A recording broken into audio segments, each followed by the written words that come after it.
Okay, well, good morning. What is the time? Good morning, everybody. For those of you that don't know me, I've been a partner and a friend of 𝐿𝐿𝐴 for a very long time. My name is Lori Milner, and I work as a coach, as a trainer, as a speaker, and really excited to take you through personal branding today. So interestingly, my background wasn't always in this space. It actually started out in the advertising and branding industry. And what transpired over the years is I took my knowledge from branding products to branding people. So to kick off, I want you to think about some of the brands or the branded products you've used since you woke up this morning. It could be a toothpaste, it could be a pair of, a brand of clothing that you're wearing. And even if we go to the typical one and we think about our phone. So now my screen can't see my phone. Think about an Apple, right? Apple iPhone. And then what are some of the words you would associate with Apple? So in the interest of time, I'm going to read the room and read your minds. And most of us think about words like sleek or innovation. Expensive always comes up. Design, Steve Jobs. So then if we start to say, well, what is a brand? And simply a brand is a promise. It's a promise of the value you know you're going to get from that item. It creates an emotional bond. So the best brands that create emotional bonds, sports teams. Because think about it, when your team is winning, you are up there. When they are not, don't speak to you. But really what a brand is a sorting device. And then if we think on the other side, well, what about people that have become brands? And these are obviously people we all know and respect. And again, if I said to you, think about Oprah, what are the words? What are the images you associate with her? Words like humility, words like an amazing listener. Everybody thinks about look under your chair, but we all have these similar associations with Oprah.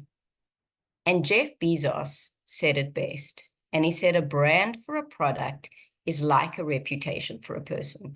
So think about that. Because in the same way, brands like Apple, like Oprah, create these images and associations in your mind, so do you. And what I want us to think about today is what are the desired words that you want to come into people's minds when they think about you? So in other words, what do you have to do to become a brand? And firstly, why does it matter? Because as business owners, people are going to buy into you first before they even look at your product or your service. And your brand is your sorting device. Out of all the competitors out there, what's going to make them choose you? And simply your brand is the promise that you make. So another way to think about it is what do people expect of you when they engage with you? Because brands that keep their promises are consistent and trustworthy. And it's up to us to consistently and persistently keep showing up in a way that's going to amplify our brand. Because it's not about what you're saying about yourself, it's how are you showing up in other people's minds. And if we don't position our brand, it's going to be positioned by others. So the starting point is, okay, well, what do I do is really get clear on what are those things that I want to be known for? How do I want to show up in other people's minds? And to start, if you just start with 1 to 4 words, how do you want to be known? Is it about being reliable, dynamic, indispensable, creative? But then what am I doing every single day to demonstrate it? So I was working with someone who I asked this question and she said, I want to be indispensable. Now, she had a major procrastination problem. And I said, okay, but if you continue to procrastinate and you're not delivering on time, how is that being congruent with how you want to show up? So this is the difference. It's everything we do and say that communicates. Intention is not enough, but it is the starting point. So this is the roadmap. And if we had a long time together, we would go through everything in detail. But this is pretty much the roadmap of what branding is. And I'm going to touch on some salient points today just to get you thinking, what can I do differently? Now, if I open this fire hydrant, we all know what's going to happen. It's just going to be water flying everywhere incredibly fast. And that's what the next hour is going to feel like. There's a lot coming and it feels like it's coming incredibly fast. But what I want to give you in this session is a lot of things to think about. And once you can start to see the areas that you want to go a bit deeper in, then that's for you to start doing the work. So kicking off with your physical presence, right? And naturally, when we think about brand, dress is often the first thing that comes to mind. But what I want to clarify for us here, it's got nothing to do with like literally the brands, the budget, the way that you show up. Because remember, people make an impression of us in the first, it's way less than 7 seconds. And that's before you say good morning. When you think about dress, it's, am I inspiring trust in my customers, with my stakeholders, with the people I seek to serve? And even if you just think about a pilot, you get onto that plane, and how is that pilot dressed? Immaculate. They've got this aura of authority, and you're putting your trust in them. Because if, the dude on the left got up and said, well, I'm excited for our flight to Cape Town, we're looking for another airline. So it's really just thinking, what am I do to inspire trust? And the golden rule about it is be appropriate to the environment, but be authentic to you. So again, think about the people you're meeting. What is their culture like? If you're meeting someone, for example, in a corporate culture, lawyers, for example, you're not going to come in shorts and a t-shirt. So it's really being cognizant of, how do I need to show up for them to make them feel comfortable? And Sylvia Ann Hewlett always says, dress for the job you want, not for the job you have. But really, physical presence comes down to consistency. It's, am I showing up the same way? Because think about your favorite coffee brand. If one day you went in and they got it spot on, and then the next day it was kind of okay, you're going to start to lose trust. And so the most important thing we can do, it's just that consistency in how we're showing up across all platforms. The other thing about physical presence is that it's much of verbal and nonverbal. It's, what am I saying? What am I not saying? That impacts how we're showing up. So research tells us that when it comes to communication, only 7% accounts for the words we use in the way the message is received. So really what it's telling us is, it's not so much about what we say, but how we say it. But the verbal is still important. And what I'm sharing with you today is what I call a series of BLOs, which is blinding lights of the obvious. And a lot of what you're going to hear is going to feel like, well, I know that. But when we get stressed and when life gets hectic, common sense isn't always that common. So think about the verbal, the small things like manners matter. The small things like just saying please and thank you. When you're sending an invoice, thank you so much for the opportunity. Please find attached. Little things, be grateful for whatever it is. Even if someone's doing what they are supposed to be doing, but we acknowledge them, thank you for doing that. It makes the biggest difference. Think about how we feel when we're acknowledged. Also mind what you're shutting down. So if we're sitting in a meeting, whether it's with a team, whether it's with clients, and we've known that person who's, well, it can't be done. It's not possible. So mind what you're shutting down, because that gets associated with us. So be the problem solver, be the solution finder. But more interesting for me is the nonverbal, because the second we walk into a room, people are sizing up our physical presence. So it's, how confidently did you walk in? How firmly did you shake hands when we are in person? So some things to think about with the nonverbal, and they sound obvious. The one is eye contact. The sooner that we make eye contact with someone, it's saying to them, I'm with you, I'm present. Now, the simplest thing that we can do, because we want to be a trustworthy brand, right? And people trust brands that they like, and even just smiling. So I always say, you could wake up one day and feel amazing, and you are so excited to get to do what you're doing today, but we forget to tell our face about it. So it's also, what are you looking like with the sound off? And body language is another incredible tool. So if you've never seen 𝐏𝐞𝐫𝐬𝐧𝐚𝐥 TED Talks, if you just Google 𝐏𝐞𝐫𝐬𝐧𝐚𝐥 TED, and she talks about the power of body language. And what they did is an experiment, and they found that we know mind influences body. Can body influence mind? And they did an experiment where they put people in high power poses. So you can see the top layer. So the Wonder Woman pose or the victory pose. And after 2 minutes, what happened is that testosterone went up and cortisol, the stress hormone, went down.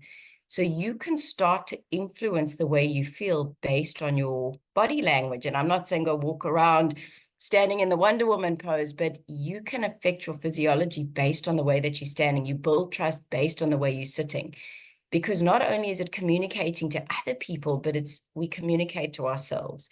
And we often stand or sit in a powerless way much more often than we realize. So even if you're going into something and you're feeling nervous, but the way that you stand, the way that you're holding yourself is going to communicate much more powerfully, and eventually your mind's going to catch up, because it's our energy that introduces us when we walk into the room. So these are my 4 P's of the nonverbal. And number 1 is preparation. So think about when you are going into a meeting with someone for the first time, because we sell to people and there's always work before the work. So if you think about preparation and you go into LinkedIn, what do they look like? Look at their accolades, look at where they used to work, look at their career history, know about this person. Then when you sit down in the meeting, and you could say, and find a place of connection. So I once found someone who put on their LinkedIn profile, they're a Comrades marathon runner. So before we even started the meeting, I said, wow, I see that you're a Comrades runner. That's incredible. How was the race? I've just connected with them. And so what can you do before, ahead of time? And that's going to build trust with that specific person. But it's not enough just to prepare. It's also about, if we go back to our P's, participation. Because think about when you're in a meeting, when you've got that opportunity, being able to share, these are my views, these are my insights. And a lot of the time we shut ourselves down because we're telling ourselves, don't say anything, you don't want to rock the boat, but it's missed opportunity. So being able to participate, this is what I think, these are my ideas, with no attachment to the outcome, allows us to show up as a credible brand and show our value. Number 3 is about being punctual. So think about that person who's always 20 minutes late, right? And we all have one of those people. What do we associate to them? They're not reliable, they don't respect my time. And then when they do sit down, there's already a bit of a tension, because there's a little bit of line that there's a for me, not a trust betrayal, but it feels like if you can't plan ahead and be here on time, I'm doubting credibility now. So even if for you, you might feel, oh, it's 5 or 10 minutes, it really makes a big difference. Life does happen and there could be traffic. Just manage expectations, not at the time you're supposed to meet, but at least 15, 20 minutes before, so you can manage that person. And the last is presence. We hear all this stuff about when you're talking to someone, you should nod to show that you're listening. But if we are genuinely present, then we don't need to try and prove that.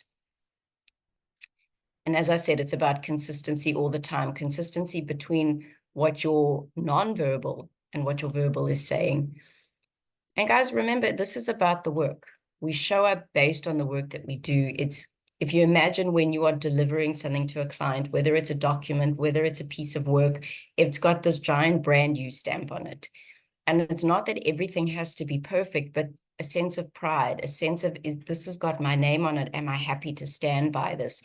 And just consistency in how we deliver, transparency if there's going to be a problem, and bringing back the human touch. So the more that we can pick up the phone, especially when there's bad news, the more we're connecting to people. So now, who's been to the Apple store, right? And it's a pretty cool brand experience. So, you go in, and even when people know you're not going to buy, they treat you like gold and show you everything. And it's a really fulfilling brand experience. It's enjoyable. So the question is, what is your brand experience? What is it like to work with you? How quickly do you get back to people?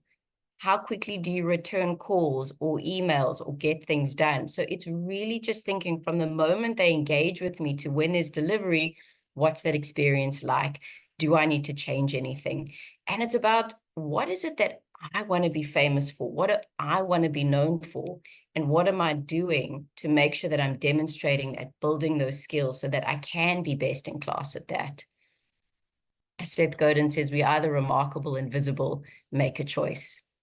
Now, as much as I'm saying we need to show up as powerful brands, we also need to not fear mistakes, because we think, oh, if I make an error, then I'm going to break trust and I'm not going to be a credible brand. And this campaign came out of the UK pre-COVID. And what happened is they changed suppliers and they literally ran out of chicken across 700 stores. Now, KFC didn't blame and they didn't shame. They went, this is what's happened, and this is what we're doing to fix it. They owned it. And so just remember, it's the same with us. Mistakes are going to happen. Things will go beyond our control, but it's how we deal and manage it that will make us an even more credible brand. This is what's going on. I'm going to update you every 2 hours. And the way we handle it allows people to actually build more credibility and trust in us. Think about when you've gone to a restaurant and it's gone totally pear-shaped, but they comped dessert, or they brought a free bottle of something. And then we left fans because of how they handled it. So just remember, it's the same with us. And ultimately, at the end of the day, when we're talking about our physical presence, it's what is the promise you are willing to keep, and make sure you keep that promise. And that is how we become powerful brands. But it's not enough just to tick the boxes on the verbal and the nonverbal, right? Interpersonal presence is about how am I dealing with stress and conflict? Because although we're doing everything right on the physical presence side, the image perhaps that we become associated with is that we're difficult to work with, and it becomes part of our brand. So the single biggest problem in communication is the illusion that's taken place. So this is a topic we could talk about for days, but one or two areas that I want to share with you that goes a long way to solving these kind of communication problems. So number one is self-awareness. You have to know yourself. And it's around, what kind of personality do I bring to the table? Do I get defensive? Do I respond to criticism badly? Am I always in a rush? So the more you really know yourself, you can prepare yourself in advance when you know there's going to be triggering situations. And one rule of thumb I'll always give is react to the outcome, not to the event. So what does that mean? Always best to share it with a story. I was working with a client and she was furious because she had delegated work to someone and this person had totally dropped the ball. And that left her literally with 2 all-nighters having to get this presentation done for this client. So when I saw her, she was furious. She was angry. I'm going to let this person have it. And I said to her, but what do you want the outcome of the conversation to be? How do you want to work with this person going forwards? And she stopped and she paused and she said, well, what do you mean? So I said, well, if you just react to the event, she's dropped the ball, you had to pick up the pieces, and then you really just let this person have it, nothing's really going to be solved because there's only going to be tension. This person's probably going to get defensive, and there's going to be a lot of passive aggressive behavior. It's not going to be comfortable to move forward. So I said, what would you like the outcome to be? And she said, well, I want to understand what happened. I want to know where the problem was. I want to make sure this never happens again. And I want her to feel comfortable to come to me if there's a delay so that this never happens.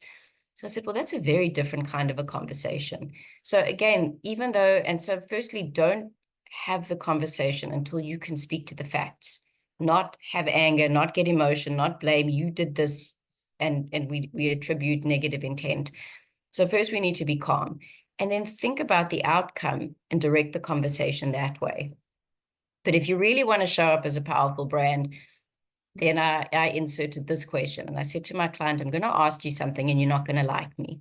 And I said, where did you contribute? So of course she got all defensive and she goes, nothing, it wasn't me. So I said, well, knowing what you know now, what do you think you could have done differently? And she said, well, I probably shouldn't have assumed the person knew what to do. I probably should have given a template or confirmed exactly what needed to be done. I should have checked in sooner. I shouldn't have left it to the last minute to make sure that everything was on track. And so the more that, because as much as we don't want to admit it, there's always two sides. And as much as we don't want to feel like we played a part, in some way we probably did. And the more that we can have that sense of accountability and ownership for ourselves, the better we are going to show up. And it's also saying to the other person, look, I know this was my role, but how do we make sure this doesn't happen again? And in the words of Deepak Chopra, he said, before responding to a comment, pause and ask yourself, is it true? Is it kind? Is it necessary? And something's probably true, but is it really kind and necessary to say it? And I've been trying to impose this to my 11-year-old son when he wants to say something nasty to his sister. We're getting there. But it's a lovely rule of thumb just to pause and ask yourself, is it really necessary to say this now? And virtual comms. right? How can we derail a brand? You get an so we know what happens. We get triggered. We get a rude email. We get a rude WhatsApp. And instinctively, we just want to respond in anger. I want to show this person. But just like taking up space in the nonverbal with your body language is a power move, so is slowing down in those high pressure moments and inserting that pause button. So write the email, put it in your draft, and do not look at it for 24 hours. Don't respond straight away. You could even say, look, I need some time to think about this.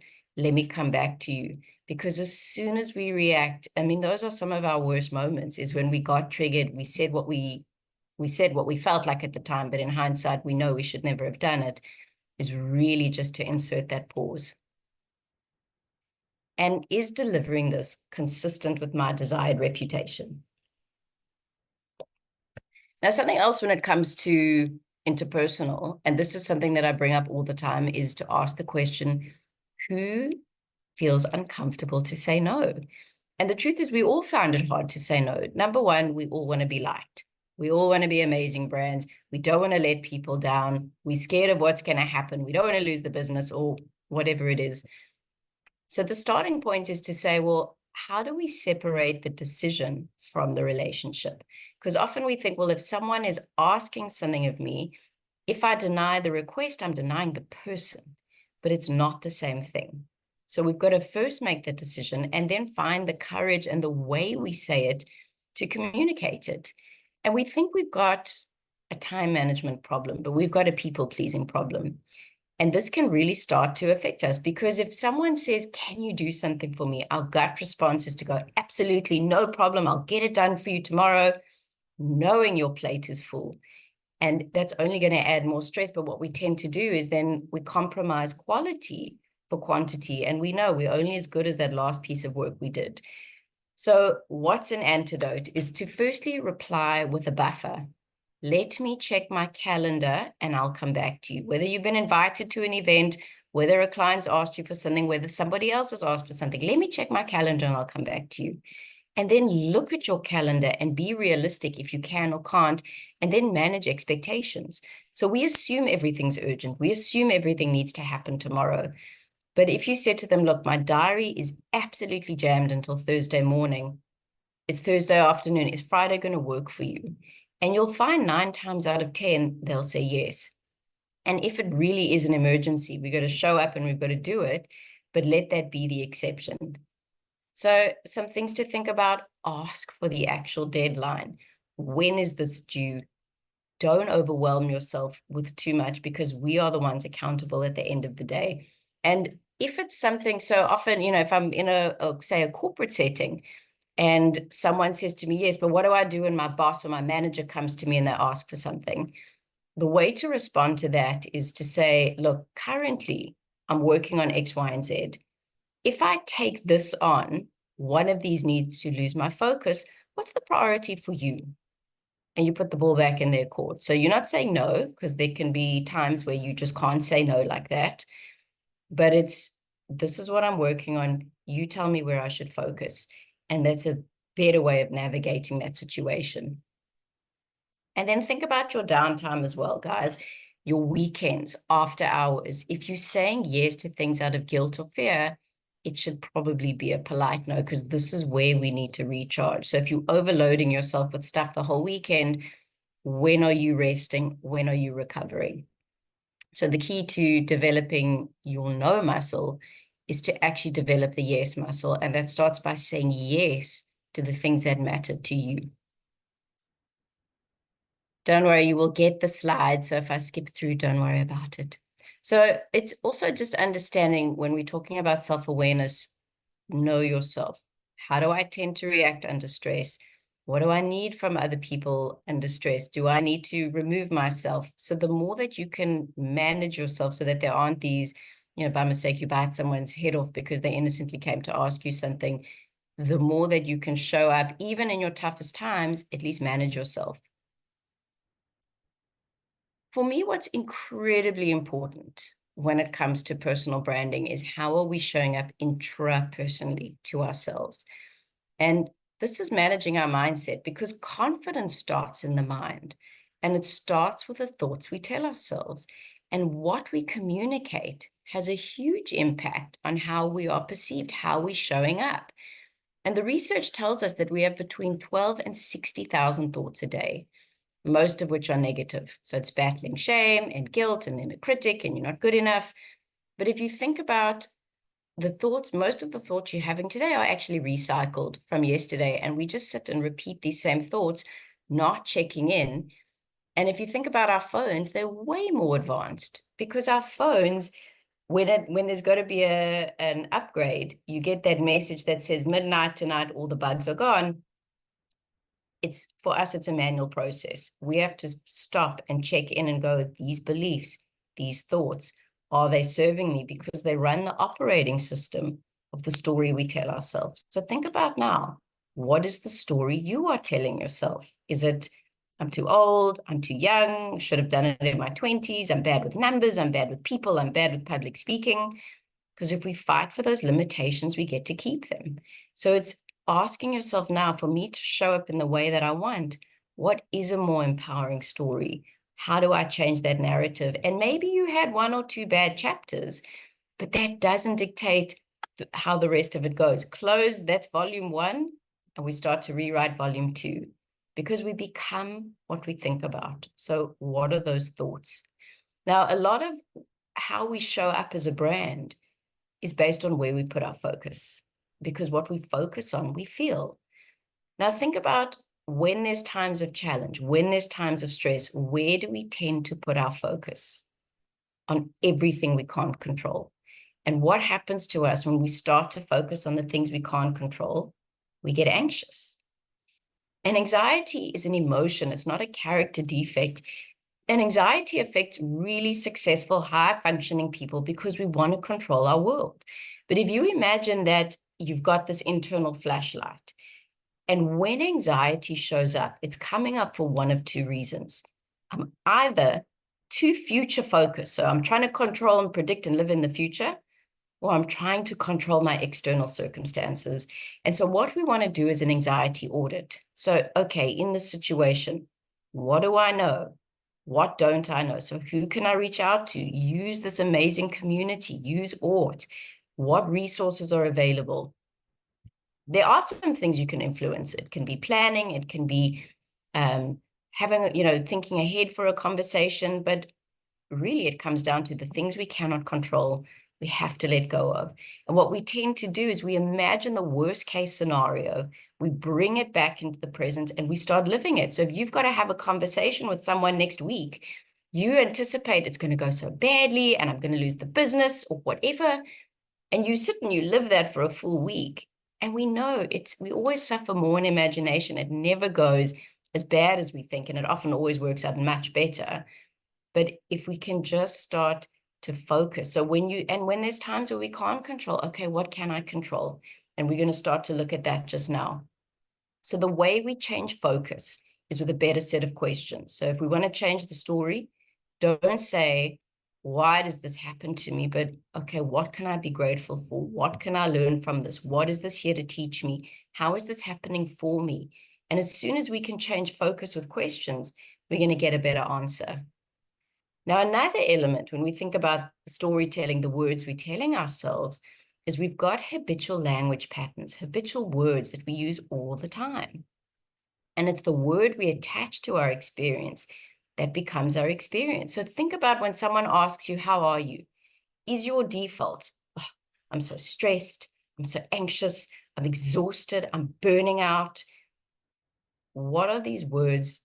The words that we use have a biological impact on us, a physiological impact on us. And some of the words we use are constantly creating stress. And it sounds so simplistic, but it is. So think about the habitual words that you use. And instead of saying, I am furious with this person, bring down the emotional intensity and say, I'm a little peeved. And it's almost comical. I was doing this as a workshop live in front of people, and someone says to me, well, what must I do about the word stressed? I always use the word stressed, and I am stressed. So what about frazzled? I'm just feeling frazzled today. So yes, I'm not saying take away the way that you're feeling, but take away that intensity. And think about it. Some people, everything is humiliating. Everything is a nightmare. Now, how is their world when that's everything all the time? And be careful the words always and never. You know, bad things always happen. Never going to work for me.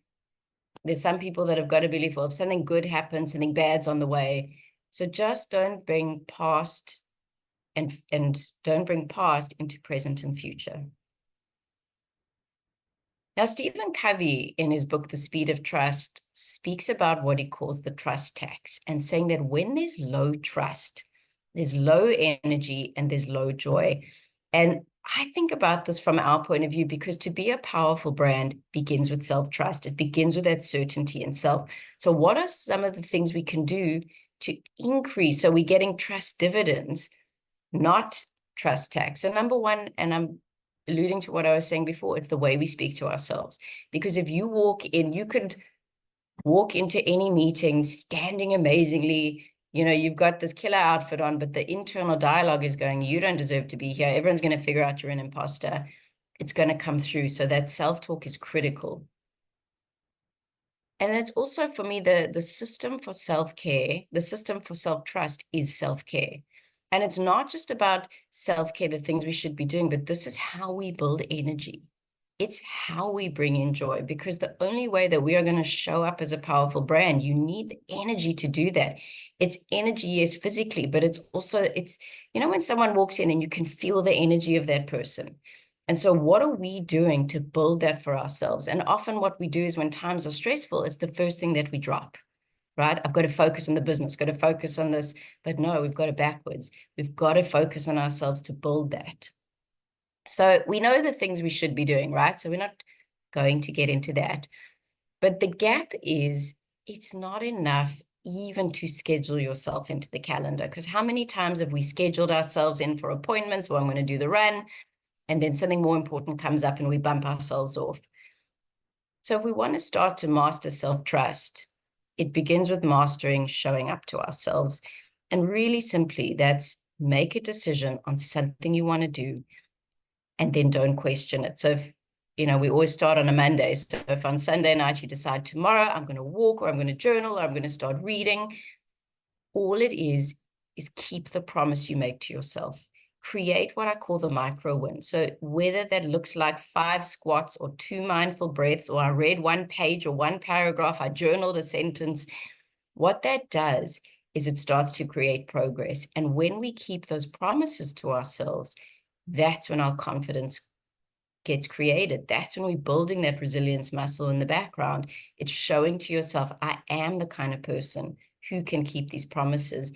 And it's not about time. You don't need a lot of time. It's about consistency. So remember we said, what is a brand? It keeps the promises they make. It's about how consistently are you keeping the promises to yourself. And I always say, if you can own the first and the last 15 minutes of the day, you are going to start to show up as an incredibly powerful brand. Because let's say so firstly, if we want to own the morning, stop binge watching Netflix till 11 o'clock at night, right? So we can start to wake up 15 minutes earlier, and it doesn't have to be 5 a.m., 15 minutes earlier to where you are now. And this is where you bring in whatever that activity is for you, whether it's exercise, whether it's prayer, whether it's journaling, whether it's writing, whatever it is for you. And that's how you kick off the day. Because if you are not putting yourself into a peak state, triggering yourself positively, everybody else is going to. So don't check your phone, because intention's not enough. So maybe you wanted to walk, but you checked your phone and you saw all these messages, and then you get all freaked out and you go, well, there's too much going on, I'm not going to do it. So first do what you need to do. Create your win, keep your promise, and then don't hit snooze. And the only reason you may be hitting snooze is you haven't made a specific decision, which is why the morning routine begins the night before. So the night before, think to yourself, what is it that I can do now to set me up for success? Can I leave out clothing? Can I leave out a smoothie or ingredients or a username and password, so that as I get up, I'm straight into the micro win? And to be an amazing brand, we said it's about the energy. It's what you're putting in. And it's not just the self-care stuff. It's what do you need to feel switched on? You know, is it baking? Is it painting? Is it scrapbooking? Is it photography? Is it being in nature? Is it paddle? And whatever those activities are for you, When are you scheduling time? Because as business owners, tapping into that sense of creativity, and I'm not saying you need to go and paint or draw, but whatever, even if it's a sport, it's that place that you can go that your mind is free to wander, because it's in those situations you will get your best ideas, you will solve your problems. And it's thinking to yourself, if I think about who am I at my best, think back to a time. And some people say, you know what, Lori, I was at my best when I was in matric, or when I was in varsity, when I was in my early 20s. And I'll say, okay, great. What were you doing? And I'll say, I was actually consistently running. I was planning. I planned everything that I needed to study and I got it done. I say, great. Are you planning now? No. So use yourself as your success clues. What were you doing at your best? What do you need to bring back? And it's all about intention. It's setting that intention and then use this clarity chart. So how do I want to live this week? Am I acting congruently? How do I want to add value? What are the skills I want to build? And start slowly and start small. And it's just creating progress, but it's knowing what you want to create.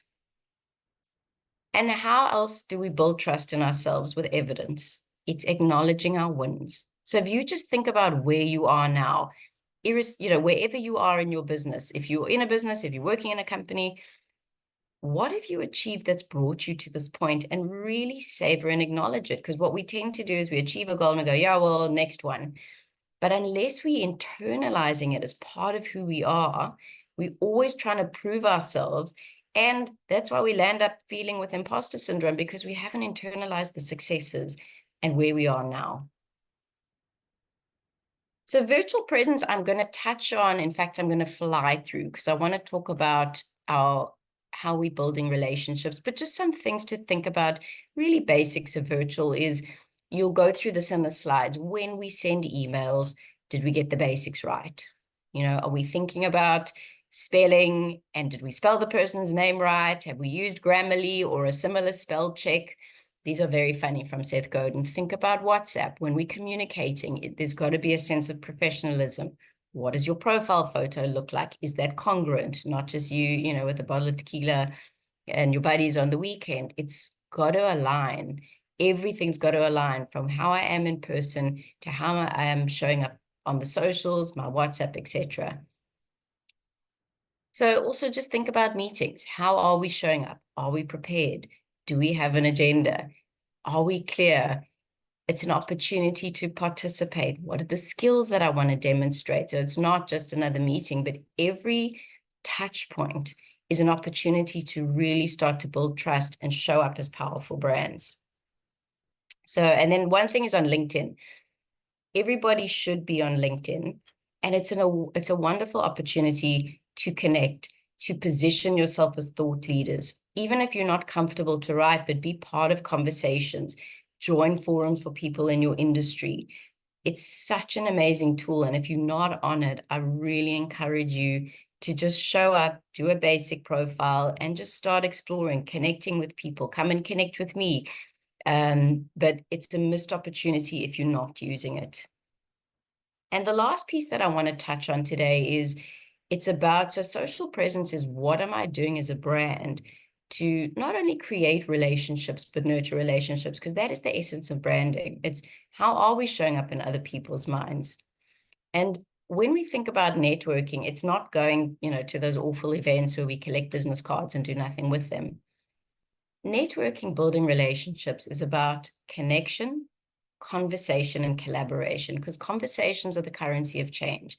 And the way we begin to add value to our clients, to the people we work with, is through conversation. Because the more we learn about someone, the more that we can add value to them. So if someone tells you that they're interested in a specific topic, and then you find an article on the latest trends on that, you just copy the link and send it to them. But had I not had that conversation with that person, I wouldn't have a point of connection.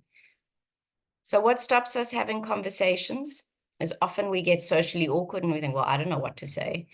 But just remember, there's always a starting point. So if I just met you today, I would say, tell me what you did before you started this business. What's your biggest challenge now? I mean, eventually I'm going to say, what are you doing in December? Or what's something big that's coming up for you? So when in doubt, Focus on the other person. Ask questions about the other person. Be as interested in them as you are interesting. And we often think we don't have time, but guys, network most when you need it least. But the thing that stops us is fear. And we know that it's false evidence appearing real. It's that fear of the unknown outcome. You know, what if they say no? What if they don't like me? But success is measured by the amount of uncomfortable conversations we're willing to have and uncomfortable actions we're willing to take. And it's often the thing we fear the most, which is the thing we most need to do. So think about it. What is it for you? What is that thing you've been putting off? Is it a conversation? Is it sending that email? Is it setting up the appointment? Because use fear as the compass. And replace, or what if it goes wrong? Because often we focus on what will I lose, but it's what will I gain? What if this does work out for me?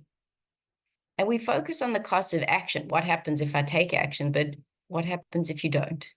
And think about the costs of inaction. If I keep saying I'm going to do this thing, but I'm holding back, where am I going to be 1 year, 3 years from now? And really, when we think about that list, when I said to you right in the beginning, what do you want to be known for? This should be on everybody's list, to be a trustworthy brand. Because trust, it's credibility and consistency. Trust is confidence. When someone trusts you, they've got the confidence, they're happy to give the work. And credibility is a leader's currency. And we need it to be solvent. Because think about a high trust relationship you have. There's a business case for it. Things happen quickly, communication is easy, high speed. But if you think about low trust relationships, you're walking on eggshells, you have to, pinpoint and think about and construct every word in case it comes across in the wrong way. Very hard to work in a team or a situation like that. Very low speed, very high cost. So what do we need to add to our conversations to make them a little bit more effective? And really it's about, so firstly, be a go-giver. When people know that you are showing up for their best interest, you are thinking about them, not what can I get from this, but a go-giver. That's going to build trust. Replace judgment or assumption with curiosity. We love to judge. So someone does something and we straight away, well, I bet you they did it for this reason. But it's taking a step back and going, I wonder what would need to happen for this person to behave in this way. What would make them say that or do that? And start to get curious and have a different kind of a conversation. And we know listening, right? Of course, we need to listen. But to go a level deeper, how do you really bring a deeper level of listening into your conversations is to figure out your listening intention. So there's listen to win, which is, I just want to be right. I'm going to have this conversation. And by the end of the conversation, they know that I'm right and they're wrong. Or there's listen to fix. So you speaking to someone and in your mind, you're going, oh, I know how to solve that. And then you're just waiting for them to finish because I've got this best piece of advice for them. And even though the intention is pure that you want to solve it, a lot of the time people don't want advice unless they ask for it. And it's just about giving them a space to listen, because the more you listen, the more people tend to share. And if we can transform listen to fix and listen to win into listen to learn and understand, get curious, we're going to start to have very different conversations. Other ways to build trust is vulnerability. And vulnerability is just the human side of leadership. It's being able to go, I don't know. And be a proud I don't knower. Instead of trying to fumble an answer, go, that is an amazing question. I don't want to give you the wrong information. Let me do some research and let me come back to you, and then come back to them. Or it's about, I'm sorry, I made a mistake. So the more that you can be real, the more others are going to be real with you. And we know empathy. It's, am I seeing the situation from the other person's perspective? And lastly, guys, is exposure. So what are you doing as a brand to build visibility? Are you doing thought leadership pieces? Are you in a position where you can speak? Self-promoting. And sometimes we get scared about self-promotion, but if you can reframe it from, it's not self-promotion, but it's idea promotion. It's if you've got a service, if you've got an idea, if you've got a product, It's about how am I adding value? So don't get caught between, oh, I don't want to be seen as arrogant, but if you're not telling us about you, nobody else is going to know. And sponsors and mentors, and that's why programs like 𝐿𝐻𝐸 exist. So tap into the mentorship program, find people who've done what it is you are looking to do. And an important part, because to be an amazing brand, right, it means, and an entrepreneur, we got to keep moving from the comfort zone to the courage zone. We get to one place, we move to the next, and it's that lack of certainty, which is really overwhelming. And we're not going to go into it in a lot of detail, but it's understanding if there's another trait for yourself that you need to build, it's being able to be okay with discomfort, because the more uncertainty you can comfortably sit with. So I don't know what's going to happen, and this is uncomfortable, but I'm okay with that. Then you're going to start, then you can move through anything. Because often what stops us is, well, I want to know what's going to happen next. And until I know what's going to happen next, I'm not moving. So if we can embrace that variety and uncertainty, we're going to start to follow the compass of fear. So the last point, I'll leave us 5 minutes at the end for questions. The last concept I want to share with you is something that's had a really profound impact for me. And I call it, it's like a breaking case of emergency tool on the days where you know what you should be doing, you know you should be getting up, you know you should call the client, you know you shouldn't procrastinate, but you find yourself doing the stuff you know you shouldn't be doing. So here is the tool. If I asked you, are you the same person 5 years ago? You're going to say no, which means you're not going to be the same person in 5 years' time. So if you can see current you and future you as two different people, you are going to start to make very different decisions. So let's say, for example, the you of 5 years' time. Let's say you've got a marketing business and your vision is to you global and you're flying around the world and you're doing these big presentations, but the you of today is terrified of public speaking. So it means for me to step into future self, I have to get comfortable today. I have to be authentic to them, not to my fears and insecurities. And the more that I get comfortable, I'm setting future me up for success. And so you start to make decisions, not for anybody else, but for your own best interest. So go through these questions when you get the slides and start to create a vision. Who is this future self? What are they doing? Where do they get fulfillment? How much money do they make? What does a typical day look like? What are they having for breakfast? What's their health like? And on every level, start to craft this ideal person, because what that does, having a powerful present gives us purpose and meaning in the present. And often when I speak to people and they go, I'm stuck, I don't know, I'm just not myself. I don't want to move forward. I don't know what to do. It's because they've lost a compelling future vision. We get stuck in the day-to-day and we feel like it's never going to change. So when we choose the behavior, we choose the future consequence. So if you think, well, does drinking a glass of water every day make a difference? Yes, because that compounds. Even if you can't think of future you in 2 years, who is future you in December this year? How do you want to close off the year? What am I doing today that's living incongruent with my future self? And even more important is, what do I need to say no to be in congruence with my future self? Because you get two kinds of people. You get someone who says, I have 15 years of experience, or they actually have 1 year they've repeated 15 times. Because we all know that person. They attract the same situation, the same dramas, the same bosses over and over again. It's because we're not learning. So when mistakes happen, when our younger selves, we all didn't act in our best ways, what is the lesson I learned from that? How do I integrate it into my toolkit so that every step of the way I'm learning and that I'm constantly evolving? So the fastest way to move forward, it's not trying to do more, but what are some of the things I'm doing that's holding me back? What's not in congruence with my future self? And often, it helps you in those day-to-day decisions. So I write an article every week, and there are often days where I don't want to write today. I'm just not feeling up to it. And I imagine future me looking at me going, please just get it done. If you don't get it done, you're going to stress us out and we're going to be back, writing at the last minute. And I laugh to myself because I have to be accountable to future me. And when you can start to look at decisions like that, you are going to start to make different choices. So Daniel Gilbert said we are works in progress that mistakenly think we finished, and we're always evolving. But it's about, are you staying relevant? So how are you staying relevant to your industry? What are the trends? Are there laws that are changing? What is it you need to be kept aware of all the time? But then what are you doing to stay relevant to yourself? You know, what are you reading?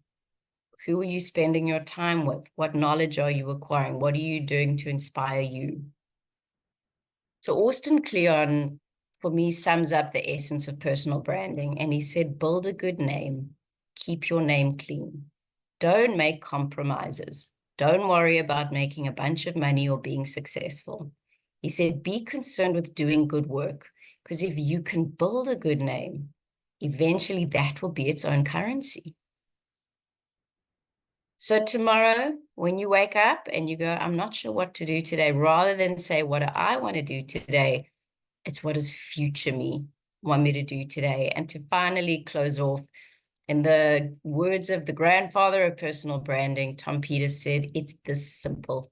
You are a brand.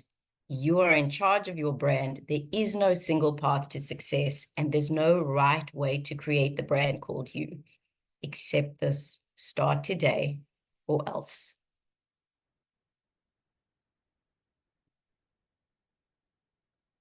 So Trace, Karen, from my side, thank you. I'd love to open up to you guys for questions. As I said, it's like a fire hydrant that just goes in your face. Does anyone have any questions? Oh, wait, I can see there's a question in the chat. The polite way to talk. Okay. How do you say no to yourself in your own business? Philip, hello. You are always in these sessions, and it's so lovely to see you again. Can I ask you what do you mean? How do you say no to yourself in your own business? So you're talking about saying yes and saying no. Early. And I mean, it's easy to say no to somebody and mean exactly what you're saying. But sometimes you've got to say no to yourself as well, and yes to yourself. How do you actually do that and get past it? Give me an example of something you need to say no to. Oh, God. There was a situation earlier this year where I actually had, I can't remember what it was now, but it's just something that happened. It must be about 7 months ago. And when you're talking about the yes and no, it flashed back at me, but I don't know how to describe it. Okay, so let me, so I think, because sometimes the hard part is because we've obviously got a limited number of hours and we need to focus on the right things. And the hardest part is that sometimes we need to say no to the things we want to do. I'd love to do that, but if I'm being honest with myself, is it the best use of my time right now? So I think it's asking with a better set of questions. So it's saying no to yourself sometimes can be kind to yourself. Saying no can mean, you know what, I'd love to do this, but am I doing it for me? Am I doing it because I'm trying to please other people? So it's also going through an inquiry, because there are certain things you have to say no to. And pardon? Would it be a process of prioritizing, maybe? Absolutely. Prioritizing and also asking yourself, is this because, and often as entrepreneurs, we're like, oh, shiny, and there's something new, where actually, no, just focus, keep the main thing the main thing. So it's also about, does this really need to happen now? Is this the best use of my time and resources now? Can this wait? So I think prioritizing is number one. Thank you. Harel, thank you for inspiring me to brand my business. Oh, that's so amazing. Thank you. Can I ask you, what's your business? I'm doing office admin. I'm helping people pay accounts, the Oh, admin for amazing. Barmies, Butties, you know, I'm just doing what I can. Okay, but we all need a Harel. So what are you doing to promote yourself? It's an amazing service. Well, you know what? I did a little ad and a friend of mine saw it and she said, oh my God, that's just too awful. So tomorrow we're going to sit together and try and like, you know, just watching your slides and whatever. Yes, I don't need to have it plain and simple. I must have it. But like no, me. I say keep it simple, be authentic. Jason, I do see your Yes. hand. Yeah. So that's great. Yes. But I think also just having the intention to put yourself out there, this is what, because it's not about, don't get caught up in, oh, they're going to think I'm being I'm being arrogant, I'm promoting myself. Yeah. No, it's service. It's going, people need this. How am I adding Yes. value? They need to know that this is available. And if you change the mindset, then you're going to market yourself with excitement. Yeah, thank you. Yes. Awesome. Jason, well done. Hi, Laurie. Thanks for the presentation this morning. I thought it was really fantastic. Some really excellent points and a lot of good takeaways. I think my question to you is, I guess, one of the challenges, I suppose, with change and absorbing this kind of information and these excellent suggestions is how we sort of put it into a structure and sort of take it forward productively in a kind of a systematic way. I think people are probably generally not that good at that.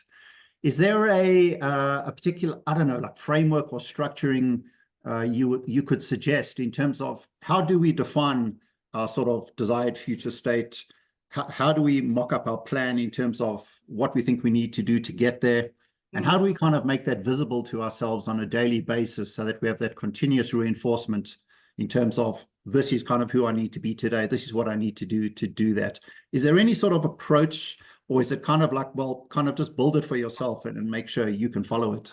No, it's a great question. And I think so the starting point is you got to do the work, and you got to, sometimes it's uncomfortable for some people. It's exciting for some people. And I can share when I send the slides, there's another set of questions that you can go through to really start to think about what is future me. And that I would just say, sit and journal. Don't show it to anybody. Don't share it with anybody. That is just for you, but, and write it. Don't think about it and don't type it. And so once you get this idea, and it could be simple, because it's often what we want is, I just want to go through the day where I'm not stressing all the time and the work's flowing in and I'm doing these kind of meetings and I'm finishing at this time and I've got these kind of clients and these sort of briefs. And you really start to think about, what does my day look like? Okay, so that's the big vision. So that's almost saying, if I'm going, if I was getting in the car and having to go somewhere, that's the direction I put in ways that, and I can change my mind. But now it's saying, so if you've got a vision of health and energy that you want, but you are binge watching Netflix and drinking Coca-Cola and eating chips all day, oh, that's not really being congruent to my future self. If I want these kind of clients, okay, what am I doing? So it just starts to put integrity into your action. So it's not that you have to micromanage every decision, but then choose, say, okay, in health, what's one thing I can do differently? Because we don't want to do too much at once. It's also giving yourself permission to actually go, you know what, I deserve to get clients that I can bill this amount and I can get this kind of work. Because sometimes we tell ourselves a story, we can't. And as soon as you put it down, you're giving yourself permission to actually set that intention in motion. Absolutely. Agreed. So I think it's, what are the small things you can do? It's, if I'm speaking, do I have a problem with people? Do I need to listen more? Okay, I'm just going to bring more awareness to a conversation. Maybe I'm not going to just respond with my first default, maybe I just kind of say, don't have a filter. What would happen if I paused? So it's just starting to watch yourself with a different lens and have that congruence, but it's the intention of where I'm going. Got it. Thank you. Thanks very much. Cool. I'm sorry, I have to drop off for another call, but thanks so much. No. Thanks for your question. That was fantastic. Thank you. Yes, Jason. Thanks. Thanks, everyone. Bye-bye. I would like to just mention before everybody drops off the call that another module of the business bootcamp is time management, and Lori will be facilitating a live workshop for us on the 26th of September.